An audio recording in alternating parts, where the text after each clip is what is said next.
অনেকক্ষণ যাবৎ আমরা অ্যারের বিভিন্ন ফিচার নিয়ে আলোচনা করছি এবং হাতে কলমে বোঝার চেষ্টা করছি কোন ফিচারের কী কাজ বা একটা নির্দিষ্ট কাজ কিভাবে অ্যারে ব্যবহার করে বা অ্যারের ফাংশনালিটিস ব্যবহার করে করা যায়। তো এইবার একটা প্রজেক্ট করা যাক।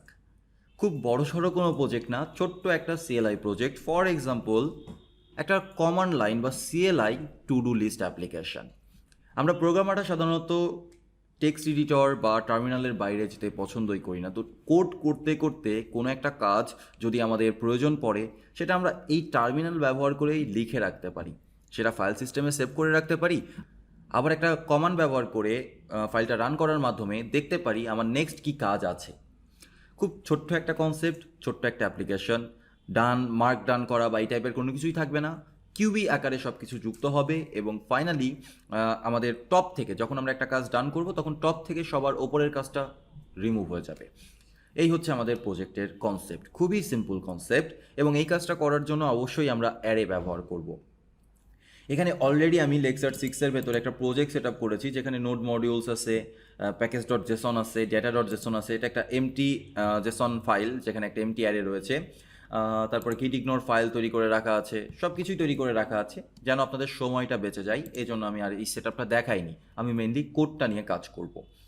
আমরা সোর্সের ভেতরে 4টা ফাইল ক্রিয়েট করেছি। কমান্ড জেস, যেখানে আমাদের কমান্ডগুলো সম্পর্কে আমরা বর্ণনা করব। ইন্ডেক্স জেস, যেটা মেইনলি আমাদের সমস্ত ফাইলগুলোকে মার্জ করবে এবং মেইন বিজনেস লজিকটা নিয়ে কাজ করবে। টুডু জেস, যেখানে আমরা একটা ক্লাসের মাধ্যমে একটা টুডুর শেপ কেমন হবে বা হচ্ছে একটা টুডু কীভাবে অ্যাড করা যায় না যায় সেই বিষয়গুলো নিয়ে আলোচনা করব, অর্থাৎ টুডুর ফাংশনালিটিগুলো নিয়ে আলোচনা করব। ইউটিল জেস, ফাইল সেভ এবং ফাইল রিড করার বিষয়, ফাংশনালিটিসগুলো লেখার জন্য যেই ইউটিলিটি ফাংশনসগুলো দরকার সেগুলো আমরা লিখব ইউটিলস জেসের ভেতরে। এখানে প্যাকেজ জেসনের ভেতরে আমরা এক্সট্রা করে চক এবং ইয়ার্কস ইনস্টল করেছি। চক ব্যবহার করেছি যদি আমরা একটু কালারফুলভাবে কনসোলে আউটপুট দেখতে চাই সেই জন্য, আর ইয়ার্কস ব্যবহার করা হয়েছে কমান্ড লাইন থেকে বা সিএলআই থেকে আর্গুমেন্টগুলোকে স্ক্র্যাপ করার জন্য। ওকে, তো যাই হোক, আমরা এই লেকচারে একটা টুডুর শেপ কেমন হবে সেই বিষয়টা নিয়ে আলোচনা করব এবং একটা টুডু ক্লাস তৈরি করার মাধ্যমে হোল ফাংশনালিটিসটাকে সেপারেট করে ফেলবো। অর্থাৎ আমার মেইন অ্যাপ্লিকেশনের সাথে টুডু এই ক্লাসটার কোনো সম্পর্ক থাকবে না। মেইন অ্যাপ্লিকেশনে আমরা টুডুর একটা ইনস্ট্যান্স তৈরি করার মাধ্যমে, এই টুডু ক্লাসের একটা ইনস্ট্যান্স তৈরি করার মাধ্যমে টুডুগুলোকে মেনটেন করব, ডিলিট করব, আপডেট করব, যা খুশি তাই করব। তো সবার প্রথমে আমরা একটা ফাংশন তৈরি করি আইডি জেনারেট করার, কারণ আমরা যখনই মাল্টিপল টু ডু নিয়ে কাজ করব তখন আমাদের আইডি দরকার পড়বে। তো আইডি ইউনিক হতে হবে। ইউনিক হওয়ার জন্য আমরা একটা কাজ করতে পারি, মানে অনেক রকম আইডি নিয়ে কাজ করা যেতে পারে, বাট আমি সিরিয়ালটা মেনটেন করতে চাচ্ছি। এবং সিরিয়ালটা যদি আমার অ্যারে এমটি থাকে সেক্ষেত্রে 1 থেকে শুরু হবে, আর যদি অ্যারে এমটি না থাকে তাহলে আমার লাস্ট এলিমেন্টের যেই ইন্ডেক্সটা তার থেকে এক বেশি হবে। ঠিক আছে, যদি আমার প্রথম এলিমেন্টের ইন্ডেক্স হবে 1, দ্বিতীয় আইডি হবে 1, দ্বিতীয় এলিমেন্টের আইডি হবে হচ্ছে 2, এইভাবে করে আমরা এগিয়ে যাব। তো এই কাজটা করার জন্য আমরা একটা ফাংশন বানাতে পারি, ফাংশন জেনারেট আইডি, এরকম একটা ফাংশন। এখানে আমি বললাম অ্যারে, একটা অ্যারে ইনপুট নিব, আর এখানে আমি যদি একটু কমেন্ট আউট করে রাখি তাহলে হচ্ছে আমার জন্য সহজ হবে জেস ডক্সের মাধ্যমে অ্যারে। এখান থেকে আমরা চেক করব if array dot length is equal to 0। যদি 0 হয় সিম্পলি রিটার্ন করব 1, কারণ আমার যখন অ্যারে এমটি তখন আমার প্রথম এলিমেন্টটা 1 দিয়ে শুরু করাটাই বেটার। আর যদি 1 না হয়, অ্যারের ভেতরে যদি এলিমেন্ট থাকে, সেই ক্ষেত্রে আমরা অ্যারে ডট লেন্থ -1, যে এলিমেন্টটা তার সাথে যুক্ত করব 1। ওকে, মানে সরি, এখানে আমরা কল্পনা করে নিচ্ছি যে তার একটা আইডি আছে, তার যে আইডির ভ্যালুটা তার সাথে 1 যুক্ত করে রিটার্ন করব। এই হচ্ছে আমাদের জেনারেট আইডির একটা ফাংশনালিটিস। এই ফাংশনটা আমরা এখন ব্যবহার করব আমাদের ক্লাসের ভেতরে যখন আমরা নতুন টু ডু ক্রিয়েট করতে চাইবো তখন। তো এখন আমাদের জানতে হবে যে আমরা যে একটা ক্লাস তৈরি করতে চাচ্ছি সেই ক্লাসে কী কী মেথড থাকবে, কী কী প্রপার্টি থাকবে। ফর এক্সাম্পল, আমাদের প্রপার্টি হিসাবে থাকবে হচ্ছে একটা টু ডু লিস্ট অ্যারে বা টু ডু লিস্ট। এটা হচ্ছে আমাদের একটা হচ্ছে প্রপার্টি, যার ভেতরে আমরা সমস্ত টু ডু আইটেমগুলোকে অ্যাড করে রাখবো। আর কিছু মেথড থাকবে, সেই মেথডগুলোর নাম আমি আগেই লিখে রাখি এখানে। মেথডের ভেতরে থাকবে অ্যাড আইটেম, নতুন আইটেম যুক্ত করার জন্য। তারপরে থাকবে হচ্ছে মেথড আপডেট করার জন্য। মেথড ডান করার জন্য, মানে একটা আইটেমের কাজ শেষ হয়ে যাওয়ার পরে ডান করার জন্য এটা ব্যবহার হবে। মেথড নেক্সট থাকবে, নেক্সটে আমার কি কাজ করতে হবে সেটা যদি আমি জানতে চাই, সেই কমান্ডটা হবে হচ্ছে বা সেই ফাংশনালিটিসটা হবে হচ্ছে নেক্সট। এরপরে হচ্ছে মেথড লিস্ট, সরি ফাইন্ড। আমরা যদি কোনো একটা টেক্সটের মাধ্যমে কোনো একটা ফাইন্ড করতে চাই, কোনো একটা আইটেমকে ফাইন্ড করতে চাই, সেটা আমরা ফাইন্ডের মাধ্যমে করতে পারি, ফাইন্ড মেথডের মাধ্যমে। আর ফাইনালি আরেকটা মেথড থাকবে, সেটা হচ্ছে লিস্ট। আমাদের সমস্ত আইটেমগুলো যেগুলো আমাদের লিস্টে আছে সেই কাজগুলো দেখার জন্য আমরা লিস্ট ব্যবহার করতে পারি। এই প্রপার্টি আমাদের থাকবে যেই ক্লাসটা আমরা তৈরি করতে চাচ্ছি সেই ক্লাসে। এগুলো সবই মেথড, ওপরে শুধুমাত্র একটা প্রপার্টি আছে। সো ক্লাস টু ডু, আমি এটার নাম দিলাম টু ডু। আমরা কনস্ট্রাক্টর তৈরি করতে পারি একটা। এই কনস্ট্রাক্টরের ভেতরে আমরা কল্পনা করছি টু ডু লিস্ট নামের একটা অ্যারে আসবে।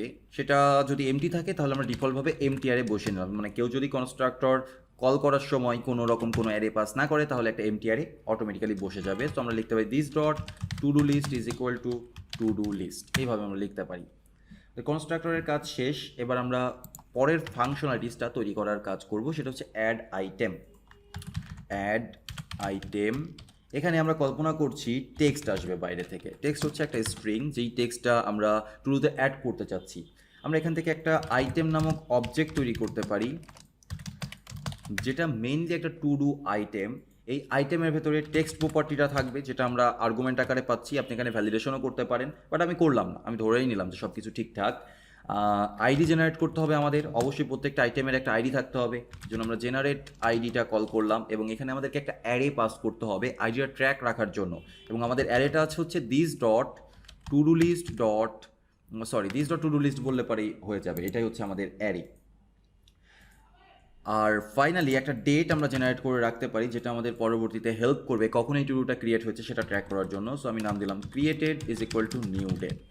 That's all. এটা হচ্ছে আমাদের একটা সিঙ্গুলার আইটেম।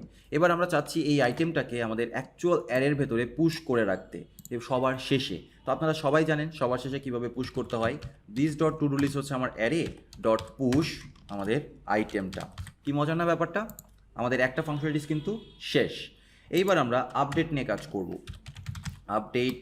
আপডেট করার সময় আমাদের দুইটা আর্গুমেন্ট পাস করতে হবে। একটা হচ্ছে আইডি, মানে কোন আইটেমের টেক্সটটাকে আমরা আপডেট করতে যাচ্ছি সেই বিষয়টা আমাদেরকে পাস করতে হবে, এবং টেক্সটটা কি, মানে নতুন যে টেক্সটটা সেই টেক্সটটা আমরা কি আপডেট করতে চাচ্ছি সেটা আমাদেরকে বলে দিতে হবে বাইরে থেকে।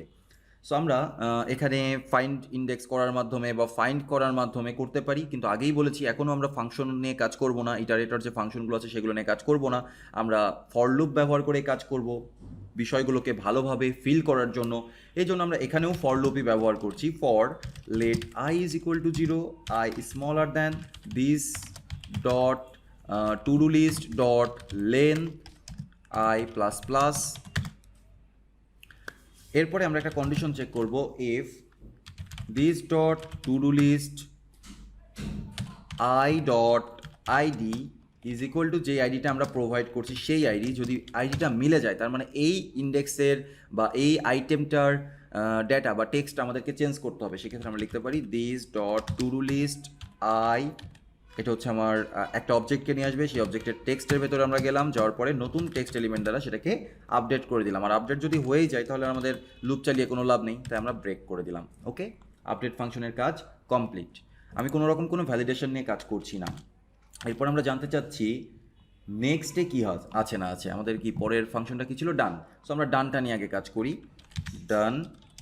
ডান করার ক্ষেত্রে ব্যাপারটা খুবই সিম্পল, জাস্ট আমরা রিটার্ন করব this dot to do list dot to do list dot shift করার অর্থ হচ্ছে আমাদের প্রথম এলিমেন্টটাকে রিমুভ করে দেওয়া এর থেকে, এটাই আমরা রিটার্নও করছি। ওকে, তার মানে আমরা যখন ডান কমান্ডটা ব্যবহার করব, ডান ফাংশনটা কল হবে, তখন আমাদের অ্যারে থেকে প্রথম যে এলিমেন্টটা আছে সেটা রিমুভ হয়ে যাবে। এই কাজটা আমাদের শেষ। এরপরে আমরা নেক্সট নিয়ে কাজ করতে পারি। নেক্সট কোনো কিছু রিটার্ন করবে, মানে কোনো কিছু ডিলিট করবে না, কোনো কিছু অ্যাড করবে না, জাস্ট আমার এখন কি কাজটা করতে হবে না হবে সেই কাজটা রিটার্ন করবে। Return this dot to do list i, বা আই বলতে তো আসলে কিছু নেই, 0। ওকে, আচ্ছা, এবার আমরা লিস্ট করতে চাচ্ছি সমস্ত আইটেমকে শো করার জন্য। অবশ্যই লিস্ট করার আগে ফাইন্ড মেথডটা আছে, সো আমরা ফাইন্ড মেথডটা আগে করতে পারি। লিস্ট মেথড যেহেতু সহজ, প্রথমে লিস্ট মেথডটা করে নিই। Return this dot to do list, return this dot to do list. এরপরে আসে হচ্ছে ফাইন্ড মেথড, ফাইনালি ডাইন্ড না ফাইন্ড। আচ্ছা, ফাইন্ড মেথড নিয়ে কাজ করার জন্য আমাদের উপরে টার্মটা ব্যবহার করতে হবে। প্রথমে আমাদেরকে টার্মটা দিতে হবে যে আমরা কোন টার্ম দ্বারা ফাইন্ড করতে চাচ্ছি। ফাইন্ড অনেকভাবে করা যায়, আবার রেজাল্ট অনেকগুলো হতে পারে। এই জন্য রেজাল্টগুলোকে রাখার জন্য আমরা প্রথমে একটা অ্যারে নিয়ে নিই। Const result is equal two একটা এমটি অ্যারে। এরপরে আমরা একটা লুপ চালাবো। অ্যারেতে কাজ করতে চাইলে আমাদের লুপ চালাতে হবে। Let i is equal to 0, i is smaller than this dot to do list dot length i plus plus. এবার হচ্ছে আমরা আইটেমটাকে বের করে নিতে চাচ্ছি, যেই আইটেমটা আসলে আমরা এখন কাজ করছি বা কাজ করব আই ব্যবহার করে। Const item is equal to this dot to do list i. আইটেমটাকে বের করে নেওয়ার কারণ হচ্ছে প্রত্যেকটা জায়গায় this dot to do list i dot text এইভাবে করে কাজ করতে অনেক কষ্ট হতো, ঠিক আছে? চেইন মেথড চেইনগুলো নিয়ে কাজ করতে একটু কষ্ট হতো, সেই জন্য আমরা এটাকে আগে বাইরে বের করে নিলাম। এবার আমরা কন্ডিশন চেক করতে পারি।